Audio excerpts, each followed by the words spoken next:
Excellent. Recording has started. Hi, everybody. It's Abby in Portland. Great to virtually see and hear all of you. Thanks for using our new webinar platform. This is, I think, maybe a first for OCF, so I appreciate you helping us with my learning curve and appreciate that you're using mute well, and feel free to submit any questions via the chat function, which is the little call out box over on the right hand side of your screen. I will just say have one quick piece of news before turning it over to the folks at PSU. And that is that all of your renewal grants were approved, yay, by OCF's Board of Directors, and checks and grant letters should be winding their ways to you very soon. So that is some happy news to share. And I think with that, I will send this over to Beth and Callie and team. Great, thanks so much, Abby, and welcome everyone to the first webinar, I guess officially, of the year 3, or leading into the year 3 of the OCF P-3 grants. Today we're going to be highlighting some of the findings from the year 2 evaluation, the cross-site evaluation. We're going to take a look at some of the upcoming data and evaluation timeline pieces that will be coming up in the spring. And we'll hear from Abby about some early literacy resources available to us all in the state. So we have our team here today, and we'll look forward to seeing you again in person, hopefully in late April, and we'll again the dates for a spring convening, which are April 28th and 29th, and more details will follow soon. All right, so let's jump right into some of these slides that we're going to take a look at today will look familiar to you if you were at the Data Use Summit. And so we're using that framework again about the buckets of work, and then highlighting some of the evaluation results in each of those buckets based on all of the data that you collected through your schools and districts. So with that, I think I'll turn it over to Beth to kick us off. All right, hi everyone, this is Beth. So this is just a reminder of how we kind of think about some of the data and the 4 major buckets of work that you do. And Abby jumped ahead a little bit, but that's okay. That we work in cross-sector planning, family engagement, kindergarten transition, and professional development.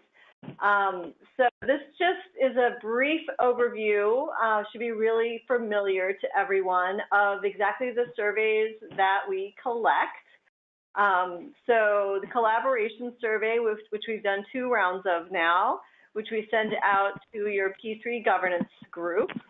The incoming kindergarten parent caregiver survey, which we had a very successful implementation of in this last fall, and we'll do again next fall. The kindergarten transition outcome survey, which is to evaluate the outcomes for multi-session kindergarten transition workshops. And also family engagement events, so that'll come up, and then shared professional development. Okay, so those just a brief overview of the data that we're collecting.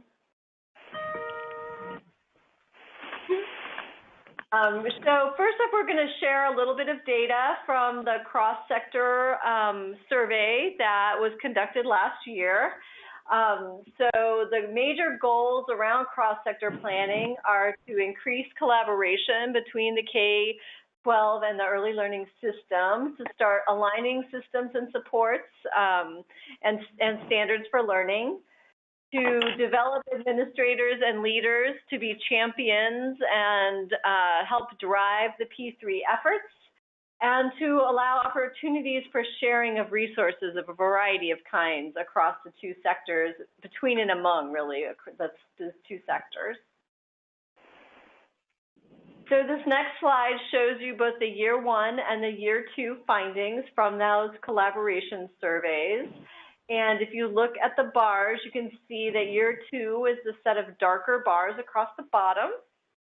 And what you see is a pretty consistent pattern of increases in the percentage of folks who strongly agreed that the governance structure was doing well in each of these areas. And these are areas that came out of the Cowers and Kaufman framework and are really seen as being critical to providing a good infrastructure and system for P3 work. So you can see that the most positive findings are in the areas of doing a good job in terms of building relationships across sectors and partners, having strong leaders, and having good communication and shared goals.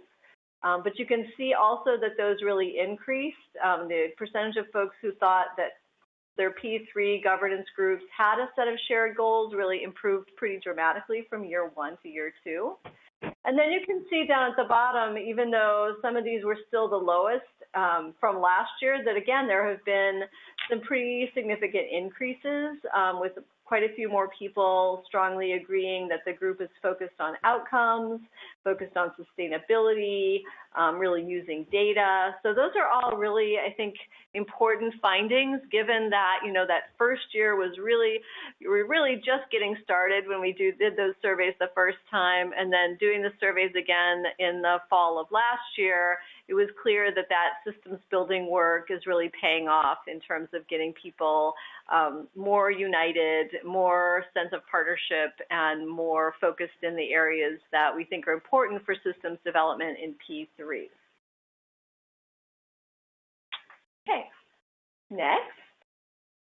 So in terms of understanding what worked, these are some of the data we shared with you before, but so some of the things that really seem to be important in terms of driving those P3 systems are, first of all, of course, having committed leadership, folks who are really taking the lead and strongly bought into the notion of P3, but also leaders who have good support. So recognizing that principals and superintendents and early childhood program directors can't do this work by themselves, but they really do need a lot of support for making things happen on the ground. That being inclusive in your planning and using your P3 governance structures at both the building and district levels is really important to get that buy-in. Having good staff support, having focused teams, so really focusing on a few key goals for your region and setting some priorities seem to be some of the important factors that contributed to success. Okay, great, thanks. Okay, next we're going to take a look at some of the results from the shared professional development surveys, and within this, that falls under the shared professional development bucket. And the goals of those activities really center on building relationships between early learning providers and K-12 teachers and staff, sharing resources and information between those two systems and providers and staff in those systems, ultimately to increase alignment of practices. So having that pathway and that consistency between the early learning and the early grades, and really looking at what are the shared goals and lining those up between the two systems at the practice level. So we had 12 total surveys that early learning providers completed as a result of participating in shared professional development activities.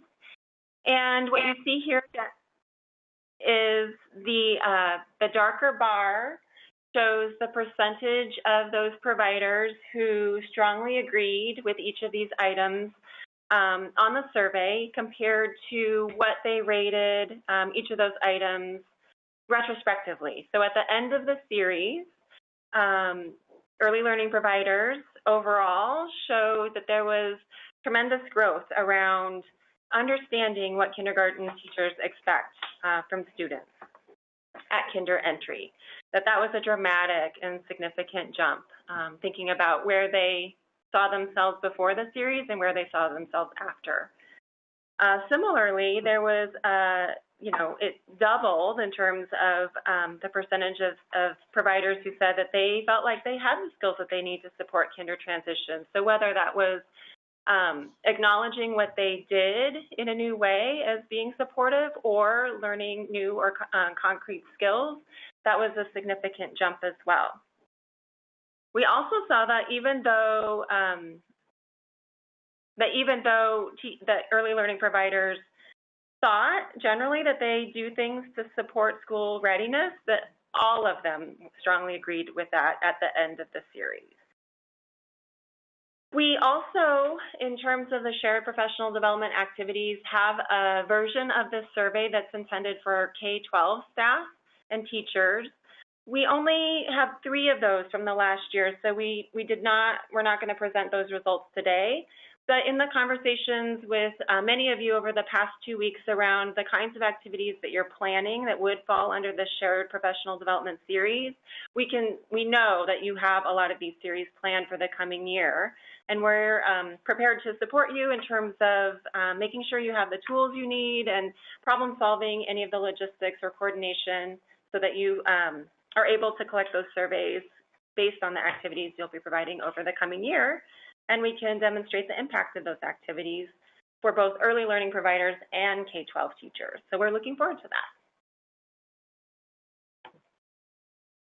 that. Okay, so some of the key ingredients of shared professional development, things that you do and things that can continue to be built in to strengthen those activities, are really getting buy-in from the folks who you expect to participate. So getting input or getting feedback on what's planned and planning around logistics.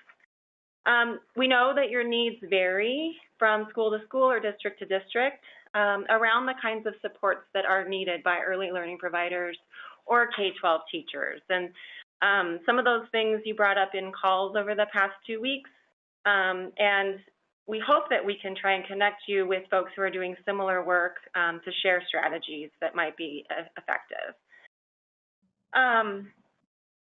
In terms of having these facilitated and ongoing activities, that increases the likelihood of sustained impact of actual practice change, which is why we're emphasizing the series, kind of the multi-session nature of these activities, and really to be able to see what different settings look like and what practices look like in those settings between early learning providers and K-12 or K-3 teachers. So heard some of you talk about learning walks or classroom visits, and those are really great ways for people, for providers and teachers to really just see what each of those settings looks like.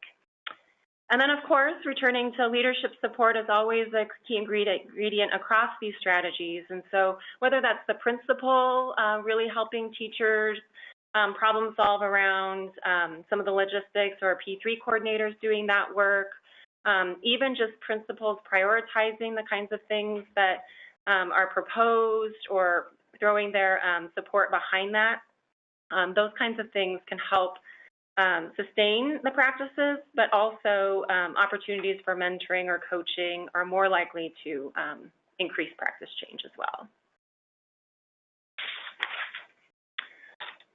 Okay, so the other type of outcome survey that was introduced last spring and that will be available again was kindergarten transition, was around kindergarten transition. Although this coming year, the surveys can also be applied for more broadly defined family engagement activities that are intended to support school readiness or school success. But in terms of kindergarten transition goals, really see the goals around that being, establishing shared expectations with families for what it means for kids to be ready and successful in school, and strengthening those partnerships between home and school. Providing concrete tools or activities for families to be able to support children's learning at home in advance of their school start, and really trying to connect with families as early as possible. Hearing a lot of you talk about how you're coordinating kinder roundups or registration at even earlier dates in the year, and how that gives you opportunity and access to families to begin to cultivate some of those skills if they don't already come to the table with them, but to continue strengthening the ones that they do. In terms of the outcome surveys that were collected last year around kindergarten transition programming, we had 3 different series represented, and we had 32 family members complete those surveys. What we see, again, comparing the dark bar, which shows where families rated themselves or what percent strongly agreed with each of these items at the end of the series compared to where they saw themselves at the beginning of the series. We saw growth in these areas, substantial growth in terms of confidence around supporting their child's reading and developing the child's comfort level with the school. Even in terms of the families that attended or participated in these programs, who we might expect are already comfortable or confident in talking with the child's teacher, if the teacher has a role in that process. We saw a pretty high rating prior to the series. Almost all families strongly agreed that they were confident talking with their child's teacher at the end of the series. And definitely an increase in terms of families' level of preparedness to help their child start kindergarten. Okay. So some of the things that we've learned through both P-3 and P&I projects is that evidence-based kindergarten readiness and transition interventions have a proven track record for impacting school readiness. And that, of course, the contents of the programming and quality in terms of the materials and we mentioned later the trainers, that investing in those pieces up front has increased likelihood of paying off down the road. Of course, it's important that these series were culturally responsive, so that varies across schools, districts, and projects. Translating materials, for example, but also ensuring that approaches are culturally responsive and relevant.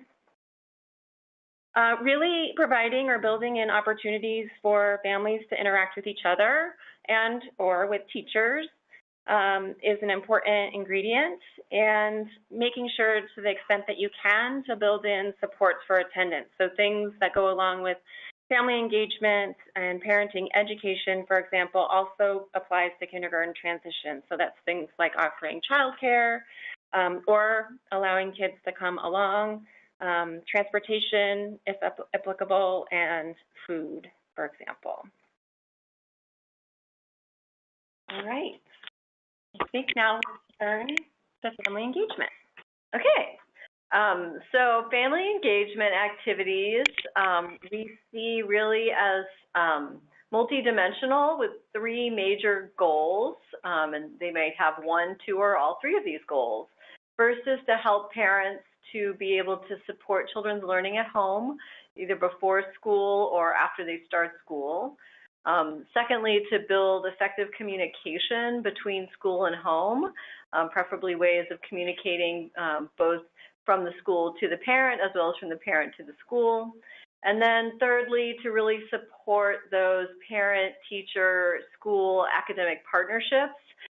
So really getting parents and teachers and schools all seeing each other as partners in helping support children's success. So this year, as I alluded to before, we had reasons to celebrate in terms of the kindergarten parent survey data collection. We had more parents completing the survey this year, even compared to last year, with a response rate of about 71% of all entering kindergarten parents, which is fabulous. You guys did such a great job this year rolling this out, so give yourselves a hand. Yay! Great implementation of the parent survey. And so we wanted to share some of the statewide key findings with you. So this next slide is just a few of the key indicators that you all are tracking through the parent survey. And a lot of these do have to do with these broad areas of family engagement. So in terms of support for early learning, You see some areas where there have been slight increases. There hasn't been a lot of change from last year to this year, but I think it's important to remember that you wouldn't necessarily expect changes to be happening in these areas, given the kinds of interventions that were really happening during the first year. And remember, the survey was done in the fall of this year, so most folks had really just started implementing more intensive multi-session workshops and trainings focused on family engagement and kindergarten transition.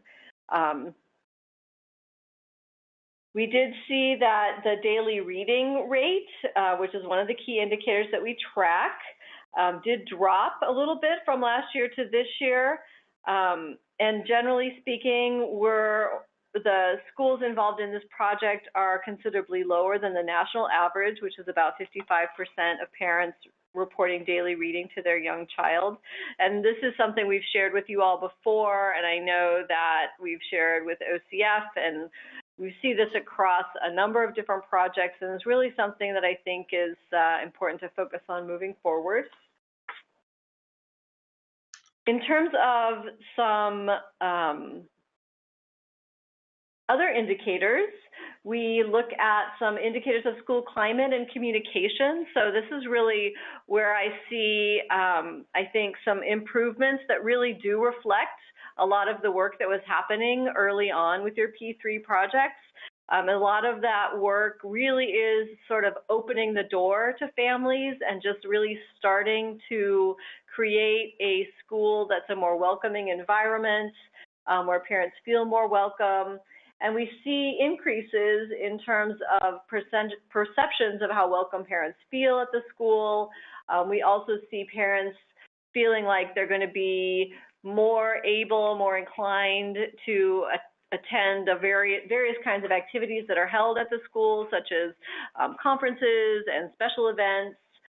We also see an increase in parents who are expecting weekly communication. So we know at least that kindergarten parents are coming in with that expectation that they really want to be hearing from the schools and teachers on a really regular basis. So I think that's really nice, and basically what I would, if I was going to have, as I said to the team before, if I was going to put money on where I thought we would see improvements, it would be more in this area around school climate, and in fact, that is where we see some improvements. So I think that's commendable. Okay. So in terms of what we saw across the P3 and KPI projects, in terms of family engagement and strategies that were effective around communication, we continue to see that having one-on-one kind of personal communication and outreach to families really works well and works better than flyers and backpacks and more media-based communications, but that overall, and you've heard me say this before multiple times in multiple modes, just getting information out in a variety of ways because no one way works for everybody. And then in terms of the family engagement, really starting to think about how those family engagement activities and events can be both fun and engaging and inviting for families, but also really have some core quality content around supporting children's learning. We also saw the cultural modifications, and obviously supporting families in who speak a variety of languages is important, both to getting families in the door as well as to making those events family friendly. Smaller family events that really have opportunities for families to connect with each other and to start to build those relationships with teachers, rather than just thinking about large groups, sort of kindergarten roundup types of events, were really more effective. And then also, families love things that they can take with them to do at home, book giveaways, activities, or things that they're talking about, and having, again, opportunities for interaction during events, I think, are particularly important. Okay, so just to kind of give you an overall summary of some of the key findings from the second year evaluation, really just a sense that the results are reflecting where the level of work was. So we see improvements in the P3 systems and governance structures. We know that it takes time to establish those collaborative decision-making groups, and we see some noticeable improvements in that. We see some small upticks in parents' perceptions of the school. And we also saw, I didn't point this out earlier, but a small increase in the number of children who came into kindergarten with preschool experience. And I would expect that with all of the pre-K development that's happening this year, that might go up even more next year.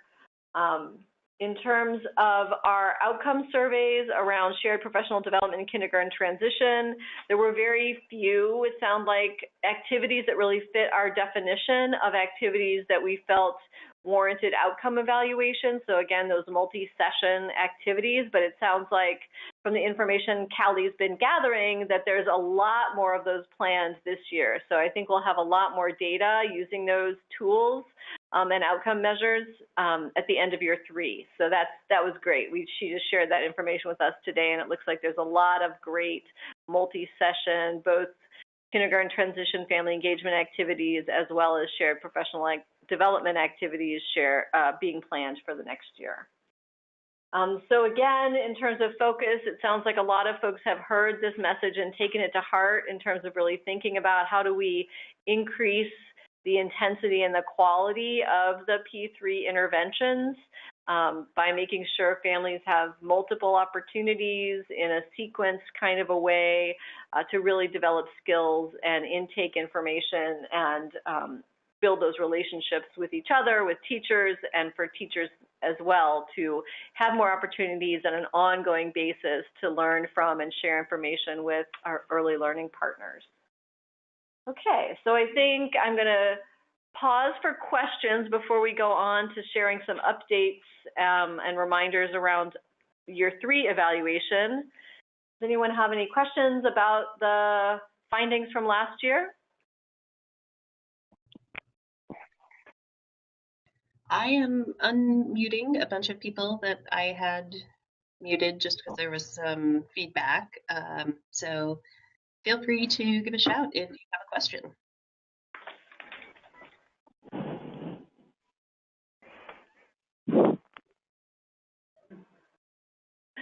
And I know a lot of you have seen some of these results before. Yeah, we gave early, sort of an early peek at the Data Use Summits, and just today, in the reminder about the webinar today, sent the final reports for year 2. So if after you've had a chance to take a look at that and think about the deeper, the details in addition to the overview that we just provided, we're happy to have any conversation with you around questions or thoughts or interpretations around what you see in the data as well. All right, so if there are no further questions, then I think Callie's going to go over some of the timeline and reminders for data collection for year 3. Great, thanks. So, as you know, I spoke with many of you on the phone over the past 2 weeks to complete check-ins by phone around feedback on your data-driven work plan, since we had spent that intense time during the Data Use Summits to really think about your goal setting for the coming 6 months. And so also appreciated and thank you for all of your feedback around what's been useful for you from the PSU evaluation team, but also helping to identify what needs might exist. And for us to take that information, we're looking at grouping and seeing what we can prioritize, both cross-site and if we can provide individual support on some of the more site-specific kinds of questions. And that we'll talk with Abby about in the coming weeks. So stay tuned. We'll have more information about that. Thank you so much for sharing your feedback on additional data or evaluation needs. With that, some of the feedback focused too on considering a possible minor timeline adjustments. The timeline revision, along with updated surveys and reporting tools, if there are any minor updates, those will all be released that first week of March. So you'll have them well in advance of the next reports due, and based on the conversations that we've had, you'll have the tools that you need, the outcome surveys in particular, for activities that will be wrapping up starting in the spring. At the same time, we will then begin working on updating your Google data entry spreadsheets. So for the time being, until you receive a message that, that those are all prepared, if you're collecting any outcome survey or other data, hold on to those until we complete those updates. So that's just to make sure that your year 3 data remains separate so we can summarize it and compare it to prior years. And again, just an opportunity to emphasize how much we are building in regular supports to track series activities, both around shared professional development and kinder transition or family engagement, so that we can collect that information from participants and really get an understanding of where the impacts are happening based on the activities that you're holding. So, as I mentioned earlier, just some upcoming dates to be aware of before the official evaluation timeline is released. And Abby, too, in a moment, if you have anything else you want to add about the convening, we just wanted to make a plug that that's happening, and we're looking forward to seeing everyone there. We will have a new tool that we're developing for both P3 and P&I, a family engagement self-assessment tool. It's intended to help projects look at the quality and the intensity of family engagement activities, and to see where the strengths are and also where there could be room for additional supports around family engagement activities. So currently, there will be next reports due on June 1st for work that's being completed October 1, 2015 through March 31st, and that'll be the work plan, the data-driven work plan updates, and a progress report. But in terms of fall data collection, we'll wait to release if there's any revisions to that in the coming weeks. Is there anything else you wanted to add, Abby, or other questions? I think the only thing that I would add related to the convening at the end of April, we are just in the process of starting to develop the agenda. And if anyone would be interested in serving as kind of a mini focus group in helping to develop the agenda, I would really appreciate that and would love to hear from you. I'll send out an email reminder if that's easier, but it would be wonderful to get your feedback on what we're thinking about covering, just to ensure that it's a really good use of your time and really relevant to your needs. So I would really invite that feedback from you.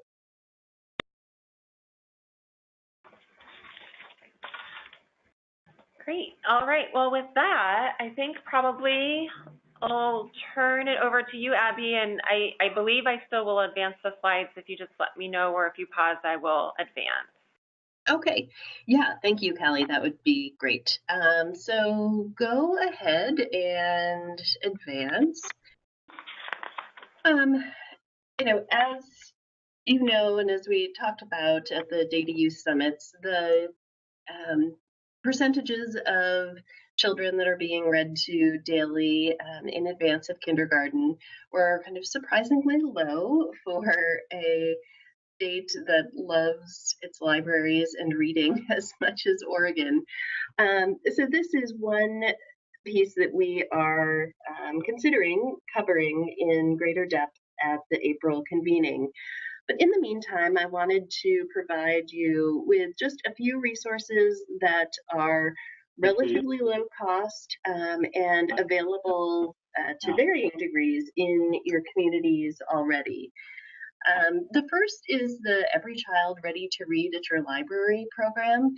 This was developed originally, I believe, first in Multnomah County many years ago. It's now managed by the American Library Association. This has a definite focus about bringing families with young children into your library, but there are some modules that would be really useful for use in family engagement activities, and I have some great materials in many languages that you might want to use. And Callie, can you hit the and it's only $200 to purchase the set, which is available at the everychildreadytoread.org site. And your libraries may already have this curriculum, and if not, it may be a really nice way to develop a greater partnership with your library. So Callie, can you advance? The next pieces that I wanted to share were some materials developed by Multnomah County Library that are posters and small books in many languages, in English, Spanish, Vietnamese, Cantonese and Mandarin, and Russian. There are posters, there are these books. Callie, can you just hit the and the books are available for purchase for the bargain price of $2. This may be something that if you are working on engaging school secretaries in your project, this might be a great little thing to purchase and have under the counter for folks to hand out to younger kids that get dragged into that main office with their parents. So just another resource to consider. So Callie, can you jump ahead?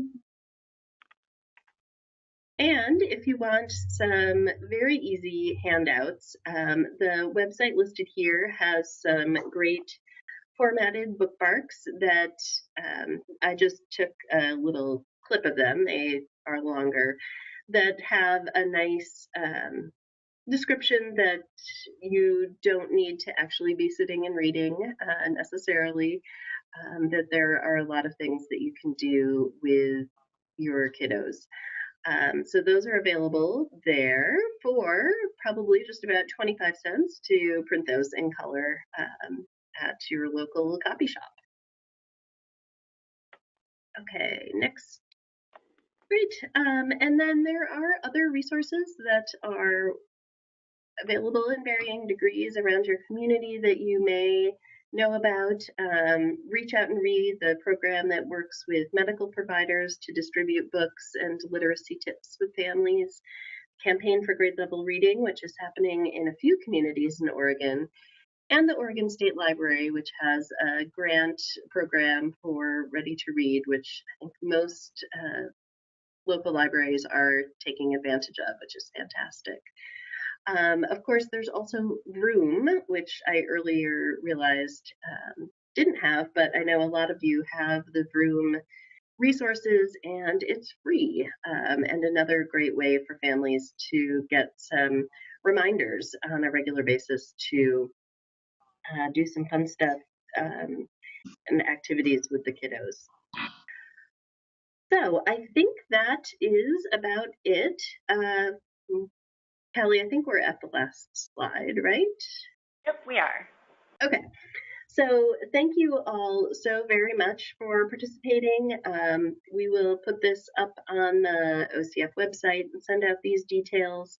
And if you do have some time in the coming weeks to spare to help do a little brainstorming and focus group work around our convening, I would really appreciate it. I will try to keep the time commitment to a minimum, but I also know that a lot of you are doing really fantastic work out there that I'd love to find a way to highlight even more as we all come together at the end of April. So I think that's it. Callie, Beth, do you have any other last comments? I don't think so. All right, excellent. Well, thank you so much for working through this crazy new system, and it'll get better next time. Great. Thank you, Thanks so Abby. much, Bye, everybody. everyone. Bye. Bye.